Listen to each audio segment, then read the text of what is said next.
दोस्तों आज हम लोग चुनौती हिमालय की जो कि कक्षा 5वीं की एनसीईआरटी बुक की चैप्टर नंबर 18 है, इसका समरी पढ़ेंगे।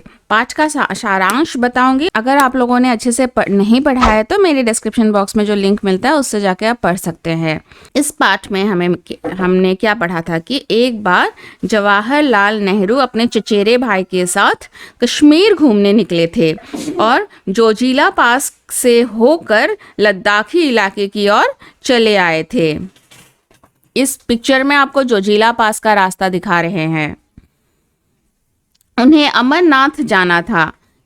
किशन गरेरिया ने उन्हें रास्ते की मुश्किलों के बारे में बताया, लेकिन इसका उन पर कोई असर नहीं हुआ। मिस जवाहरलाल नेहरू जी को किशन गरेरिया जी ने बताया था कि रास्ता बहुत ही मुश्किल है यहाँ अमरनाथ तक पहुँचने का, लेकिन उनके ऊपर कोई असर नहीं हुआ। मुश्किलों के बारे में सुनकर सफ़र के लिए वे और भी उत्सुक हो गए। उनके साथ कुली तो था ही, किशन और उसकी बेटी भी उसके साथ जाने को तैयार हो गई। एक कुली भी उन्होंने ली थी जो सामान ढोने का काम करेगा। साथ में किशन और उनकी बेटी भी उनके साथ ही हो लिए। अगले दिन सुबह सुबह जवाहरलाल नेहरू तैयार होकर बाहर आ गए। तिब्बती पठार का दृश्य निराला था। दूर दूर तक वनस्पति रहित उजाड़ चट्टानी इलाका दिखाई दे रहा था।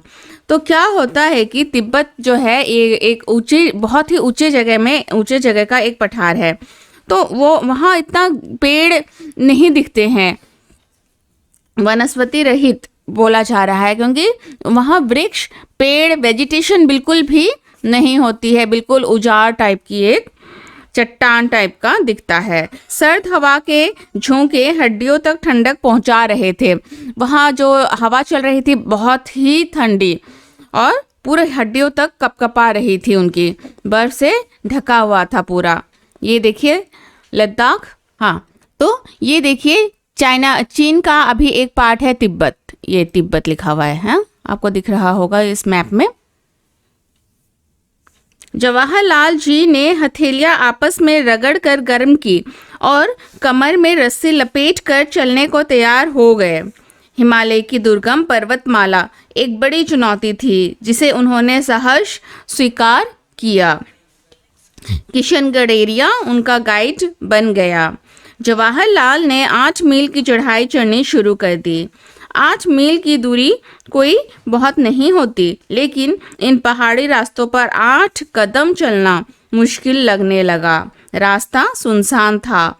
चारों तरफ बस पथरीली चट्टानें और सफ़ेद बर्फ दिख रहे थे। जवाहरलाल बढ़ते जा रहे थे। ज्यों-ज्यों ऊपर चढ़ते गए त्यों-त्यों सांस लेने में दिक्कत होने लगी थी। कुली के नाक से खून बहने लगा था। जल्दी से जवाहरलाल ने उसका उपचार किया। थोड़ी देर में बर्फ पड़ने लगी और फिसलन बढ़ गई। बर्फ पड़ने से फिसलने लगे थे वे लोग। चलना दूभर होने लगा। थकान से अलग बुरा हाल हो रहा था। थक भी चुके थे बहुत। तभी सामने बर्फीला मैदान नजर आया जो शीघ्र ही बर्फ के धुंधलके में ओझल हो गई। सुबह 4 बजे से चढ़ाई करते करते दिन के 12 बजे तक वे लगभग 16,000 फीट की ऊंचाई पर आ गए, किंतु अभी भी अमरनाथ की गुफा का कुछ पता नहीं चल पा रहा था। आजकल तो अमरनाथ की गुफा में पहुंचने का बहुत ही आसान हो गया है, लेकिन पहले देखिए कितनी चढ़ाई चढ़नी पड़ी थी।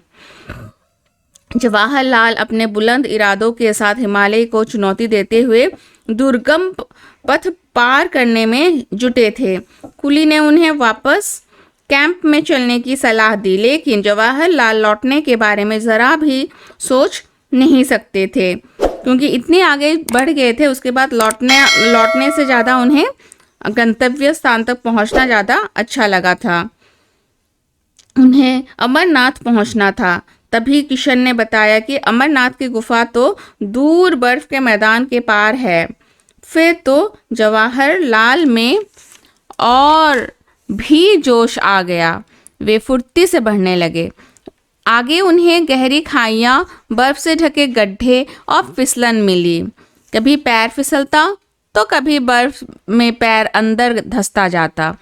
चढ़ाई मुश्किल थी, लेकिन जवाहरलाल को इसमें मज़ा आ रहा था।